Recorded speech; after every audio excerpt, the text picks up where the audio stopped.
Smackdown 7/12/24. Nia Jax vs. Michin. Naomi vs. Blair Davenport. Apollo and Baron Corbin vs. Angel and Humberto. DIY, Waller and Theory in a rematch from just last week. LA Knight signs a contract with himself. Cody, Rhodes, and Randy Orton once again beaten down by the Bloodline. But hey, at least at the start of the show, it was indeed Tiffy time. I pretty much summed up all of last night's SmackDown in this cold open teaser alone. It should be no surprise many fans are questioning this year's SummerSlam card.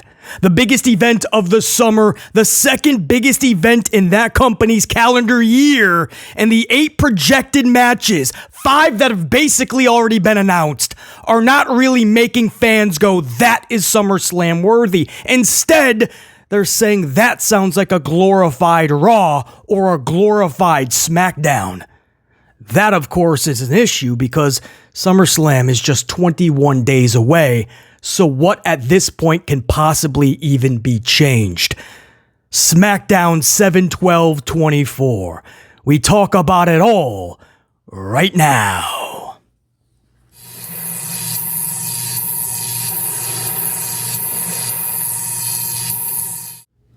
And I want to start off with a shout out salute to JR9 Gaming for another badass NXT Weekly Roundup. Yesterday's upload in the comments, you guys can give a read to JR's NXT review.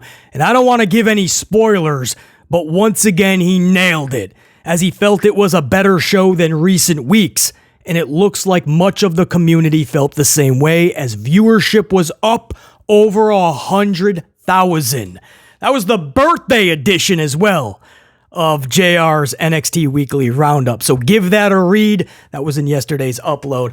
Also in that same upload yesterday, John Cena, longtime subscriber, current Gold Card channel member, John Cena, with that $5 super thanks. Never needed, always appreciated. Much respect over to John Cena. And John Cena, I agree, I thought the same thing, as it looked like Hunter Hearst Helmsley was making the attempt at packing some more women on the show last night.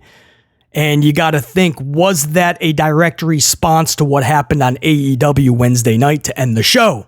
You at least have to think, is there a correlation? But there has to be substance to it, right? What happened on Wednesday night, people are still talking about that angle. People are still talking about what happened to Toni Storm. Are people doing the same thing with Hunter Hearst Helmsley's episode of SmackDown last night with the females? Are people really talking about today or in 3 days, Nia Jax versus Michin? Or Naomi and Blair Davenport? Or the interaction between Bayley and Tiffany? Maybe. We're going to talk about it now. This is the full review of last night's show. But unless you're willing to let things breathe and have substance to them, and they mean something, they matter, unless that's all put into these angles, these storylines, these situations, nobody's going to be talking about them. You could have an hour and a half of a 2-hour show dedicated to the females, or an hour and a half of a 2-hour show dedicated to the tag team division. But if it's not done properly, if you're not giving it time to breathe, if you're not putting substance into it, then nobody's going to talk about it the next day. We're still talking about what happened on Wednesday night's Dynamite. As of now, just the very next morning after SmackDown, not many people are talking about unfortunately, anything that the ladies did last night. Not many people are talking about anything that happened on this show last night. That's even more dire. So, John Cena, absolutely agree, and you gotta think, is there a correlation? It was at least maybe an attempt by Hunter Hearst Helmsley, but I don't know if it landed. Let's find out. This is the SmackDown 7/12/24 review. And at the end of this review, we are going to have to discuss SummerSlam. To a lot of fans, BC included, this does not feel like SummerSlam. And I'm not even talking about the fact that it's just 21 days away and nobody's really talking about SummerSlam. talking about the card. Like, when we get to the actual night, are those really going to be the 8 matches, right? 5 that we already know of. Is that really what they're giving us on the second biggest PLE of the calendar year? So we have to talk about that as well. Let's get into it. So this week's show starts with Tiffany Stratton, middle of the ring, reminding everyone she's the youngest female ever to win that briefcase. She also informs both women's champions that they are on Tiffy time. Just watching Tiffany Stratton in the middle of that ring starting this show, it just felt right. We already know she's got immense skill and talent, but she's also a character. And that briefcase was made for her. If it wasn't her at Money in the Bank, Chelsea Green would have been the only other option. And Chelsea was great last night, waiting in line outside of Nick Aldis's office just to find out at the end of the show that there was no Nick Aldis. And she's got this neck brace on. That was actually really well done.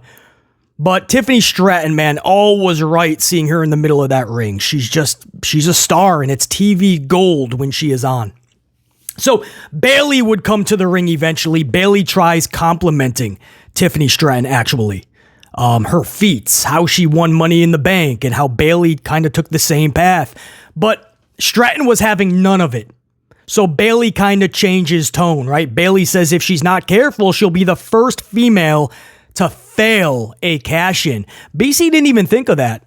I guess she wouldn't have said it if it wasn't true, obviously, but there's never been a failure for the women's cash-in. That's wild. Every single female, I guess, has cashed in successfully. I just had to take a moment before I even jotted that down in the notes. Like, whoa, that's wild. Because lately, it just feels like every men's Money in the Bank briefcase is being failed. Austin, under Hunter Hearst Helmsley anyway, Damian got it. Austin Theory was when Paul Levesque McMahon was just taking over, and he just had him fail in the middle of a Monday Night Raw for the U.S. title. And then recently, an hour after Drew got it, Drew fails. So I guess and then Damian, there was no plan. He just kept it for many months. And then, I don't know. Still to this day, a lot of people are questioning Damian even with the world title. Should Damian even have had that briefcase when it should have been LA last year? That's a whole nother conversation. But wild, man, to think that no female has failed a cash-in. So Bayley is just reminding her, before you get ahead of yourself, don't forget, you could also fail that cash-in. So this brings out Nia Jax, right? The bigger sister right now. That's the role of Nia, of Tiffany Stratton.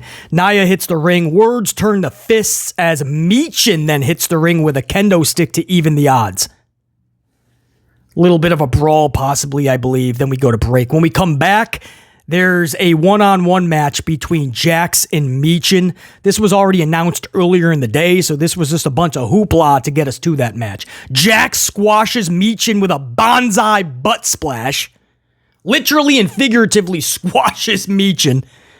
And so that's a W for Jax. And then post-match, I think there was another circus hoopla. The heels end up prevailing. The heels would win the battle, and I believe Tiffany teased a cash-in. But then Nia Jax kind of noticed, wait, I'm going for Bayley's title. So, little bit of trying to add a layer to that. I don't mind that at all. It was just good to see Tiffany in this whole opening 2 segments, Q1 and Q2. Other than that, I don't know how much that really did for me to want to see Nia Jax and Bayley at SummerSlam. I mean, if that feels SummerSlam worthy to you, cool. They're going to have to do a lot more than just that. And there was no need to spend a Friday night watching Michin and Nia Jax in a wrestling match. But that's what we got. Again, Tiffany Stratton, that's the brightest spot of Q1 and Q2. But no harm, no foul. You're kind of hoping that the show picks up after that. Unfortunately, we got Baron Corbin and Apollo versus Angel and Humberto next. Just a weird tag team match. I'd rather just see Baron and Apollo versus two jobbers then, or Angel and Humberto, and have Angel and Humberto win over the two jobbers in 2 or 3 minutes. Have them look dominant. Have them look like Batman and Superman in there. Or Megatron and Optimus as a tag team, and just have them dominate. Because then, hopefully, I can start to care about these individuals because they're racking up these W's. You're putting these individuals together, and it doesn't even matter if they win or lose because we don't even care. And the more we see them lose, we care even less somehow. Hope that makes sense. I'm watching this match, and I have no reason to care about an Angel or a Humberto or an Apollo or a Baron Corbin. That's the truth. You're going to get there's absolute, blunt, amplified honesty in this channel. That's what I was feeling. I'm watching this and I'm going, what am I? Just watch Nia and Michin for no reason. I'm watching Baron, Apollo, and Angel and Humberto. Angel pins Apollo, if anybody does care. Much respect if you're loving this. Angel pins Apollo via wing clipper finisher. Santos Escobar had a big assist, knee to the face of Apollo, which set up so some heel cheatery, thanks to Santos. And then we just cut to like Money in the Bank video packages. They don't even let it breathe. Camera shot of Santos like talking some crap and then immediately to something else. So I don't know how many people the next day are like, wow, did you see that tag? Did you see what Santos did to Apollo and then he got pinned? And that was hour 1, by the way. That was hour 1. It was filled. Last night's show was filled with video packages. A bunch of Money in the Bank replay packages. The DIY tag team victory from last week. A bunch of promotion for, I don't know, things like SummerSlam. And just promoting. A lot of filler because that was hour 1. Tiffany Stratton having some words. And Bayley coming out and them having a little bit of a back and forth. And then Nia Jax squashing Michin, literally, with a bonsai butt splash. And then the weird tag team match with Corbin, Cruz, Angel, and Humberto. That was hour 1, guys. So you're hoping you hour 2 would have to pick up, right? It would have to. But did it? Hour 2 starts with L.A. Knight rocking a promo with a contract in hand. It's for a U.S. title shot at SummerSlam. Now, he just needs Logan Paul to sign off on it. This was so odd. He comes out of Nick Aldis's office, and then we find out later Aldis wasn't even there. But so who was he talking to? Why did it say the general... And then he comes to the ring. He says, I signed a contract. I just need Logan to sign it now. Then what... Then what good is that? You can walk around with a check for $1 million if it's not valid at any bank. If no bank is going to actually allow that to be cashed in, then do you really have $1 million? No. He comes out there. He says, I signed a contract for a U.S. title match. There's just one problem. I need the other person in the match to sign it. That's kind of how that works, and he's not here right now. So that was it. It was just weird. And I'm high on LA Knight. Trust me. It was just, you just had him by himself sign a contract and hope that next week Logan will come to the ring and sign it too, right? Which obviously is going to happen. But that was the start of hour 2. No substance to it. And then we went into Naomi versus Blair Davenport. This was a quick match. Naomi pins Davenport within roughly 5 minutes. And it's always good to see Naomi victorious. To say that she has earned these W's and earned much more in this company is an understatement. Naomi, I hate the word deserves in pro wrestling, but Naomi, over the near 15 years she's been with this company, she absolutely deserves more than 2 title reigns. When people like Charlie Flair have 14 in much less years. And you ain't selling me that Charlie is that much or even better than Naomi. Absolutely not. So I always love seeing Naomi victorious because wins matter. They do. Wins and losses matter in pro wrestling no matter what anybody tells you. They just do because that's how we feel about the individual going forward. Naomi with the W. The issue is, a couple of issues is, at no point did this seem like this match had any purpose.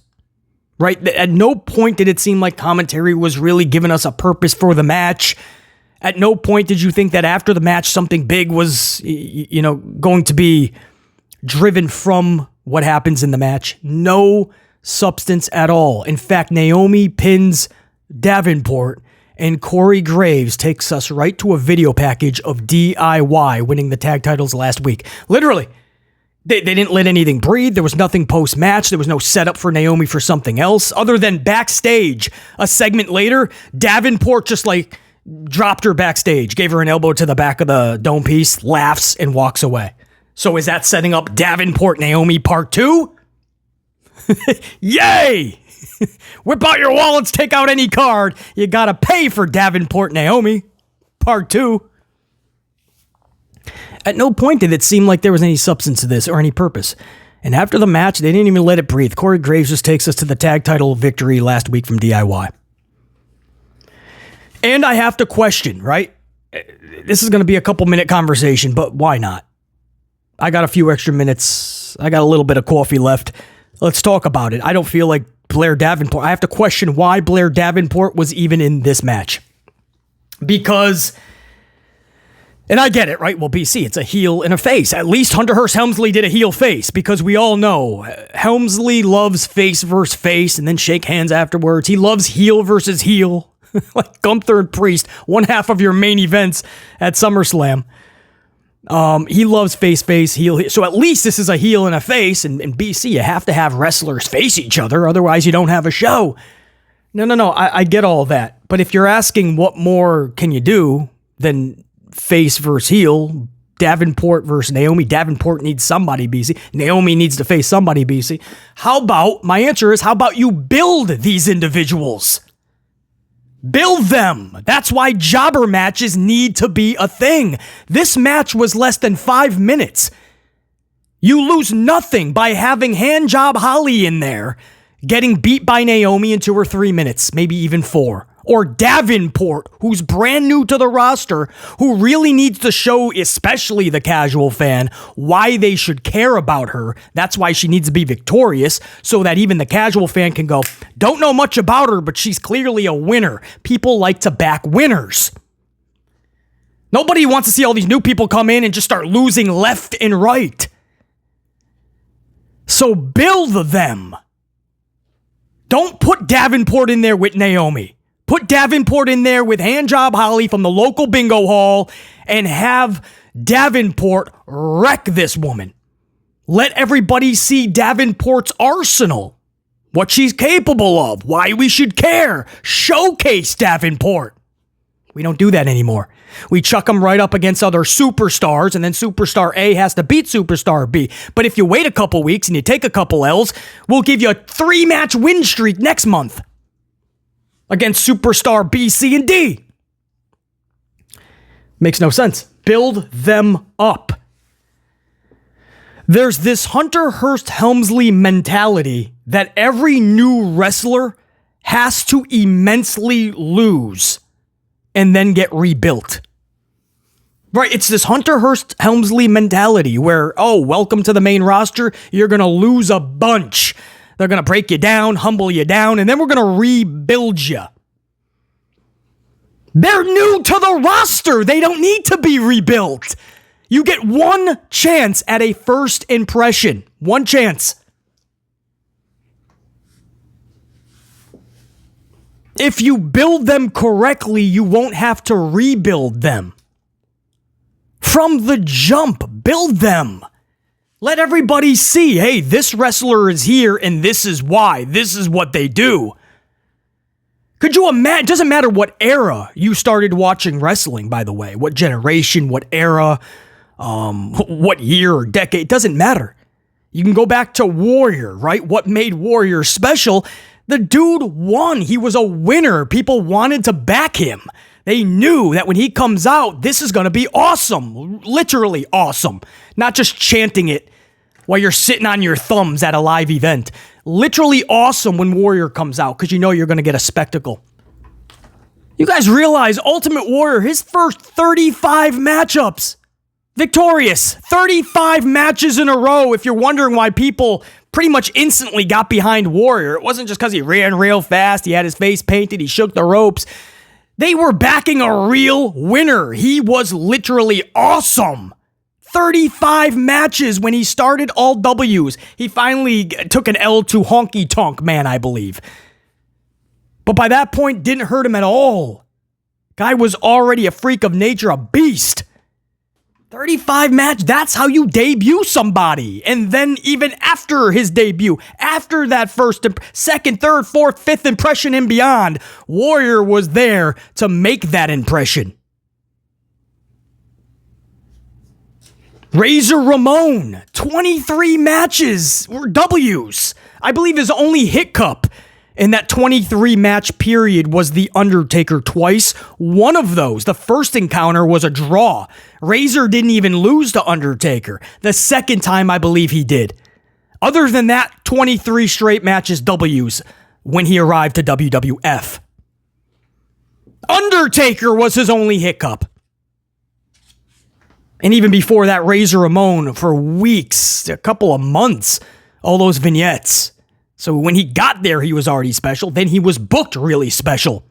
First dude to beat him in many, that first year, Undertaker.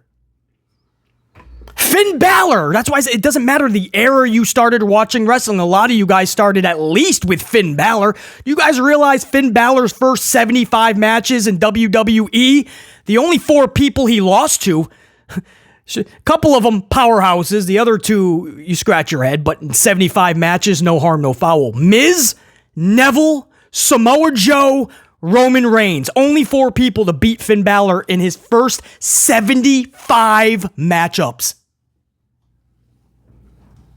75 matches. Wins and losses matter, guys. A lot of people, and a lot of fans especially, like to try to sell you on this idea that wins and losses don't matter in pro wrestling. It's scripted, it's rehearsed, it's predetermined.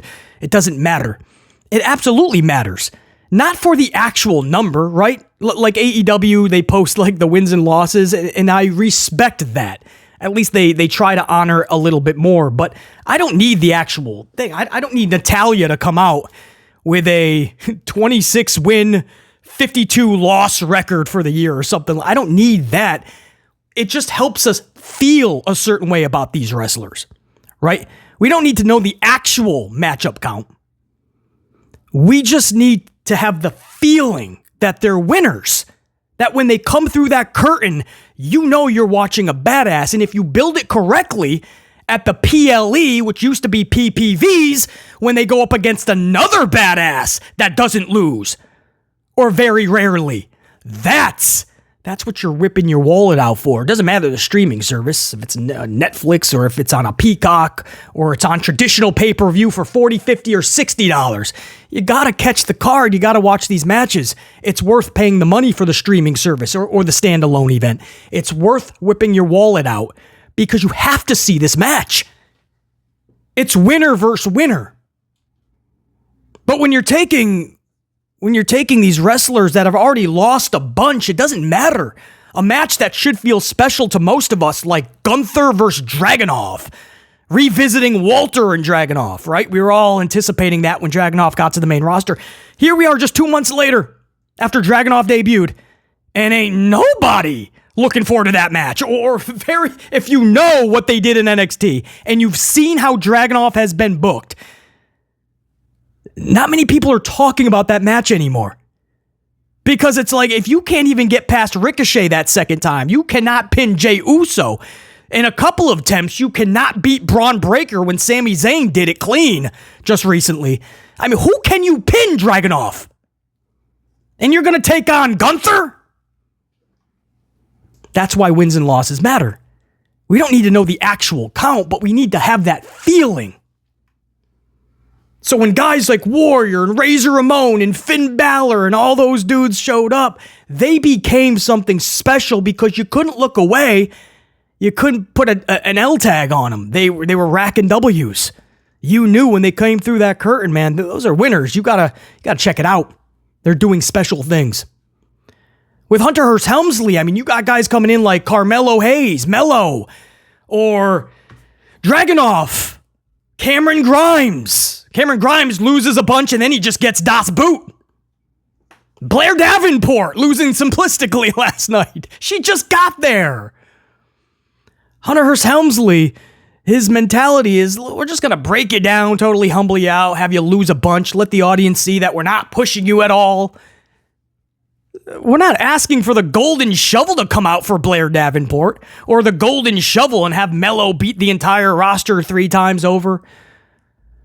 We're just asking you to just like make us care about them from the jump. Like, don't devalue their importance because some of these are really good wrestlers. Cameron Grimes not even with the company. How do you lose a dude like that? Cameron Grimes was not only skilled in the ring, not only great on the microphone, he put storylines on his back. We'll give him Das Boot. Dragunov is a one-of-a-kind individual. Larger than life, even for his size and stature. So we'll give him a bunch of L's. In the future, he'll have his time and we'll give him a bunch of W's. Maybe we'll give him a mid-card title. How do you take Mello? Mello's whole thing is Mello don't miss. The guy has lost left and right since being on this roster. I'm not saying in his first month put all the titles on him, but build these wrestlers so that casuals and the diehard fans, we have a reason to care about them when they step through the curtain. Because watching all these wrestlers lose time after time so simplistically, it's becoming a very big issue. Because I'm telling you right now, most, 99% at least, of these wrestlers that go through that curtain, I really have, there's no connection, there's no care from BC. If that's different for you, much respect. But for BC, there's no connection. I don't even care when DIY comes through. I have no reason to care about DIY. I've seen them just lose and just fuddle around for so many months that throwing titles on them doesn't do anything. I have no reason to have any emotion when Tyler Bate and P.D. Dunne come through the curtain. They made me not even care somehow about Dragunov, one of my favorite dudes in the industry recently. I have no reason to even care when he comes through the curtain. I'm not yeeting around an arena or yeeting into Starbucks. I don't even care. When AJ Styles comes through the curtain, I don't even care. The booking is just so up and down and all around and no consistency. It's sad. That's why wins and losses matter. It's not that we're just keeping track of all the W's and the L's, right? But subconsciously, it's the way we feel about these wrestlers, man. You called up Blair Davenport. She can't just be losing now left and right. And trust me, I'm not calling for Naomi to lose that match. I'm questioning why the match even took place then. Listen, if you're only going to give these ladies 3 to 5 matches, because most of these women matches are just 3 to 5 matches. Most of these matches in general, even with the dudes, but especially with the ladies, unfortunately, the time range is between 3 and 5 minutes tops. Tops, guys. A lot of them are 2 to 3 minutes. If that's the case, throw in a jobber. You're not going to lose any viewers. Trust me, statistics have shown there's no less viewership drop when Handjob Holly is in that ring. Or if you put Luigi Lugnuts in there with Braun Strowman for 5 minutes. Statistics have shown us that there's no less of a viewership. In fact, a lot of times viewership either stayed directly stagnant or went up.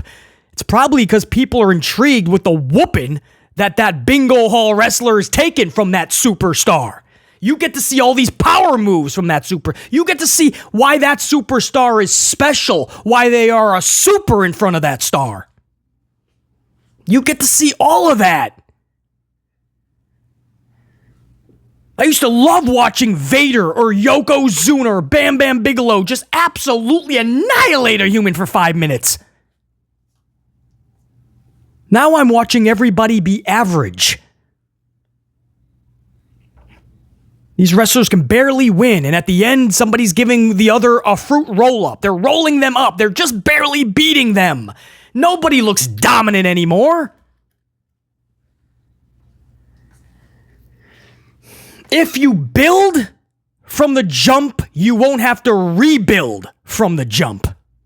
You're making your work harder, Hunter Hearst Helmsley. Build them. No need to rebuild if they're brand new. You wouldn't build yourself a house, take a step back, go, whoa, nice house I just built, and then call in the bulldozer to mow it down. And then when the house is all destroyed, you go, oh, let's rebuild it. That local Target that's being built around you, or the local Walmart, or the local coffee shop, when it's finally built and you're driving by and you're going, hey, the shop, it's finally built. You're not watching the bulldozer take it down immediately, are you? Maybe 20, 30, 40 years, you start to see some renovations. Don't rebuild when they're brand new. That's a whole little rant within this review. That was probably longer than the review itself, but I just don't understand. When Davenport was announced to the main roster, much of the community was like, what? Like unless you're a big fan of Davenport, which much respect, but if you're not a big fan of Davenport, the wrestling community was kind of like, that's an interesting choice to get a call up like that. So then you have to really, that first impression, it matters even more. Like, why is she here over a lot of the other females? Like, what are you really doing with her? Oh, that's what you're doing with. She's just losing to Naomi. And then afterwards, she hits Naomi backstage and laughs and walks off. Well, damn, Davenport. That's a reason to care. And it's an issue, man. Wins and losses, they actually do matter. And everybody can't just be average and mid AF. Because we have a roster full of mid, sadly. Now that's a rant. That's why we are amplified, even on the weekends, guys. Even kicking us off into the weekend. The coffee is flowing. DIY then retain their titles over Theory and Waller in the main event. Post-match, Jacob Fatu drops all 4 dudes. What'd I just say? Everybody seems mid-AF. What? You want to build up Fatu? Awesome. Those are your tag title holders. Those are your former tag title, and those are your current tag team champions. You give them a victory, and then they're all looking up at the lights afterwards by one dude. One dude destroyed your tag team division. Or at least your title contenders and champions. Like that, okay, on one hand, the conversation is, damn, did you see how badass Fatu is? Cool. You're sacrificing a tag team division that is already irrelevant.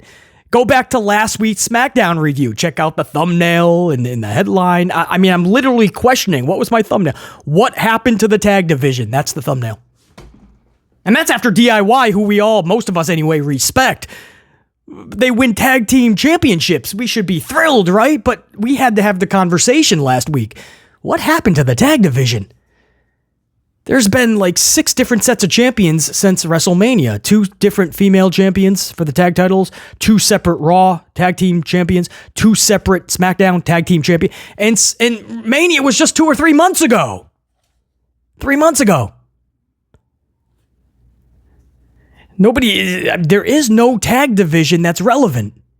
And now last night, one dude just annihilates all of them. And this would set up the Bloodline, Cody Rhodes, Randy Orton. They're acknowledging Solo, a heavy chant for Roman Reigns. We want Roman. Solo says Roman will also acknowledge him if he ever decides to come back. He says it's time for Cody Rhodes to acknowledge him. Cody's music hits. Cody comes out. He's surrounded by the Bloodline. Randy Orton comes out for the save. They both just get bashed down by the heels. So it's just another Randy, Cody brawl segment with the Bloodline, just minus Kevin Owens. That's all this was. And the faces just get beat up. Cody's hung up in the ropes, and he has to watch Randy Orton get Shield power slam through the commentary table. I think Jacob Fatu is playing the role of Roman Reigns, and Randy Orton gets dropped through the commentary table. So it's just the spot of the commentary table breaking, right? A week or two ago, whatever it was, Paul Heyman gets taken out. This week it's Randy Orton, and we end the show with the ones in the air by the new Bloodline. So,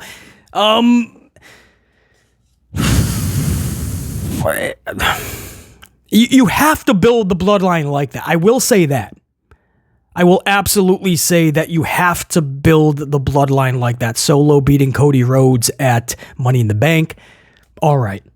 Having them destroy Paul Heyman 2 weeks ago, and then this week Randy Orton like they did. You have to, because you just had Solo go on a 41 match losing streak. Seriously, guys, like that's why wins and losses matter. Forget the fact that we actually talk about the number 41. You know that ever since he annihilated John Cena, he's done absolutely nothing. He was the side chick for Roman and nothing more. And whenever he tried to wrestle, he just lost all the time. 41 matches if you were keeping count. So there's no way, if you're going to put him in there in the championship match with Cody and your second biggest event of the calendar year, SummerSlam, biggest event of the summer, and he's going to be the challenger for the title, you got to start making them look badass. And that's not just Solo, it's the entire group, because it's built of a lot of individuals that most of the fans don't even know about. What a Tama Tonga is, a Tonga Loa, a Fatu. They're still learning about these individuals. Solo's the only one they actually know, and they know that he's been pretty mid AF. And now all of a sudden, it's him and Cody Rhodes for the title at SummerSlam. So you have to book them dominantly. I totally understand that. I don't know how many more weeks we can keep doing Cody and Randy getting beat up by the Bloodline, or vice versa. How many more weeks are we going to watch the same people brawl before it's no longer a storyline? It's just everybody to the ring, everybody brawl. And until Roman actually comes back, I guess that's what we're doing. But that does bring us to, SummerSlam itself. That was the show ended with again the Bloodline holding up the ones. So nice beatdown. Nothing. I mean, everybody going, what a great Smackdown! Did you see the beatdown? It was, guys. They held up Cody in the ropes and they power bombed Randy through a commentary table. If you didn't watch the show, I know a lot of you guys, you don't watch the show. You just listen to BC's reviews. If something's really epic that I tell you, you guys will go back and watch. If it's not, you say thanks BC for saving me the time and not watching. So I appreciate you guys for trusting BC to be your source for these reviews. I really do appreciate that. But if you didn't watch the show and you're hearing people go, whoa, what an amazing beatdown at the end of the show. No, it wasn't. Cody was wrapped up in the ropes. They powerbombed Randy Orton. Guys, that was it. I'm not going to embellish this like a lot of people would. That's literally what happened. And then they held up ones. So, when you look at this show in its totality, Tiffany Stratton started us off. Good to see her. Her and Bayley with a pretty nice little back and forth. And then then it gets convoluted. We go to Nia over Michin. Then we went into Baron Corbin and Apollo, losing to Angel and Humberto. Blair Davenport loses to Naomi. LA Knight signs a contract by himself. DIY, Waller and Theory in a rematch. And then the show ends with Randy Orton going through a table. So, sorry, not sorry if you thought I was just going to praise this show. Like, it's not... To me, not a lot of thought at all went into this. To me, this was another flat SmackDown. And if you're wondering why last week's SmackDown rating was only a 2.5, which was the same rating as the week previous, and this was a go-home show to Money in the Bank. If you're wondering why it did not go up, it just stayed stagnant at a 2.2. It's because it was flat last week. I wouldn't be shocked if this rating isn't that great either, or even good. It'll be better than Raw, but that's not saying much. So now we go to SummerSlam. And a lot of fans are like, whoa, this cannot be the SummerSlam card. So let's talk about it. We believe that 8 matches are going to be announced. We do have a good inkling on what those 8 matches are going to be, but let's just talk about the 5 that are either already made or about to be officially announced, those 5. And we'll start with a couple of them that can be tweeners, right? Like, I don't mind. Liv Morgan, Rhea Ripley. Out of the 5 that we know are going to happen at SummerSlam, that's one of the only matches that I'm like, all right, that's been being built pretty good. Rhea just got back. If they do this correctly, this could be a lot of fun. Possibly. Liv Morgan, Rhea Ripley, no harm, no foul. Then you go to, I guess, LA Knight and Logan Paul for the U.S. title. In no way, shape, or form do I need to or want to see LA Knight at this juncture winning a mid-card championship. This should have been done last year when he was white lightning hot. And instead, he was just kept off shows like Madison Square Garden, kept off pay-per-views, losing matches like number one contendership for a U.S. title. Couldn't even win contenders matches. Losing Money in the Bank so that Damian could walk away with a briefcase. Weird booking decisions. And you're telling me it was all just to get the SummerSlam 2024 to win the same U.S. title that he should have had a year ago. No, that's not even a consolation prize. If at nothing more, I just want to see I think they'll put on a good match. So I'll take it. But it's weird booking. It's a year too late. But maybe that's one of those no harm, no foul things I'm okay with. LA Knight, Logan Paul, we won't rant about it too much. When you get outside of those two matches, you're left with Braun Breaker versus Sami Zayn for the U.S. title. That's what we believe. A rematch from a match we just saw a week ago at Money in the Bank where Sami Zayn just beat Braun clean. So that same value that Braun had a few weeks earlier, it's completely gone. I mean, this dude lost pretty simplistically, knocked out looking up at the lights. And we're just going to do the rematch. The only way you can change it is by throwing in Dragunov, I guess. And it's wild to even say this, how high I am with Dragunov. But he has no business being in a title match in 3 weeks. The dude has lost left and right since he's gotten to the roster. He beat Ricochet and then nobody else on Monday Night Raw since.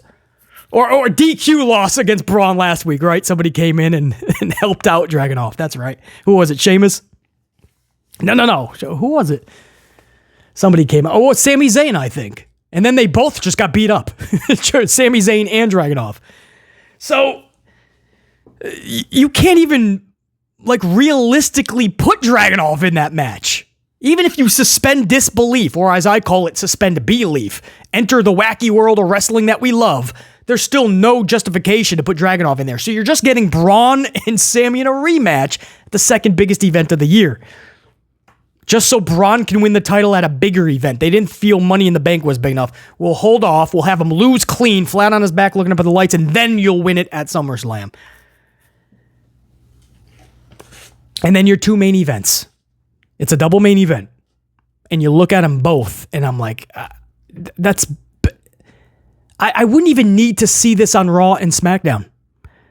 Solo Sikoa versus Cody Rhodes have faced each other several times already. They've already faced each other. Tag team, one-on-one. They've already done the deed. They've already done it, guys.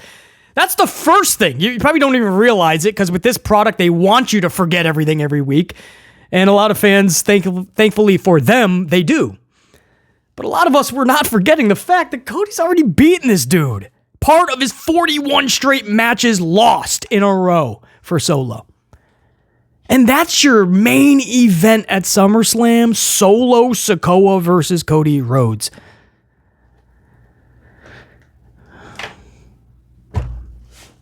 When we've already seen them just brawling each other, non-stop brawling with each other for 2 straight months plus. And then you go to the other main event for Raw. You have Damian Priest versus Gunther, heel versus heel. I mean, there's already so many fans that are like, listen, we like Damian Priest, good dude, want to see the best for him, but I don't know about him winning the briefcase and walking around with the briefcase. And then he actually cashes in successfully and he wins the championship. People are like, whoa, Damian as a champion? Like now? Did you want to build him to actually get over with the crowd and either as a heel or a face, but just have more of a connection before you throw gold on him? But no, they rushed the title on him, and unfortunately, Damian Priest is on a string of just not good matches. Not good at all. A lot of botches, a lot of hiccups. It's been a strange title run, and I think there's no way we all know that he can walk out with the title when he's facing Gunther. Gunther has to win the title. It's just an odd match, heel versus heel, unless you're going to rush him to be a face within the next 3 weeks before SummerSlam. That's foolish. So you just have a heel versus a heel. The fans are not going to know who... Like, this is a main event for the title. Some who really like Judgment Day might be chanting for Damian. A lot of people might be chanting for Gunther, and that's not good either because he's supposed to be a diabolical heel. He's supposed to be a badass heel. You want to boo this dude. I mean, there's a feeling when he comes through the curtain, right? You're up off your seat, you're in awe. But you want to see that dastardly heel lose, and he ends up winning the title. It's a heel versus a heel. Nobody wins in this aspect because one of the heels has to out-heel the other heel anyway. The fans are split, if they even care. And you can't even go, oh, no harm, no foul. At least there's another main event. Because the other one is Cody Rhodes and Solo. So you got to believe Roman Reigns, returns at SummerSlam, saves the show. No matter what match there is, no matter how much care is put into it, the big headline will be Roman returning, right? You got to believe that that's what they're going to hang their hat on at the end of the day for SummerSlam. Because you cannot blame a lot of fans for not caring about this SummerSlam card or for calling it out and saying, dude, is this honestly the best that Hunter Hearst Helmsley is giving us? That's it? Some convoluted tag team matches will be added. Some multi-man schmaz matches will be added. It's a very mid-card. And you only have 3 weeks before it goes live. So what can you possibly change? You know what? A lot of people may look at it as only 3 weeks left. I look at 3 weeks as plenty of time to add a lot of substance to SummerSlam. That's what I got for you. A lot of coffee was flowing, a lot of good conversation. Until next time, and there will be that next time. Top guys, we are out. BC in the unit saying check you. Peace.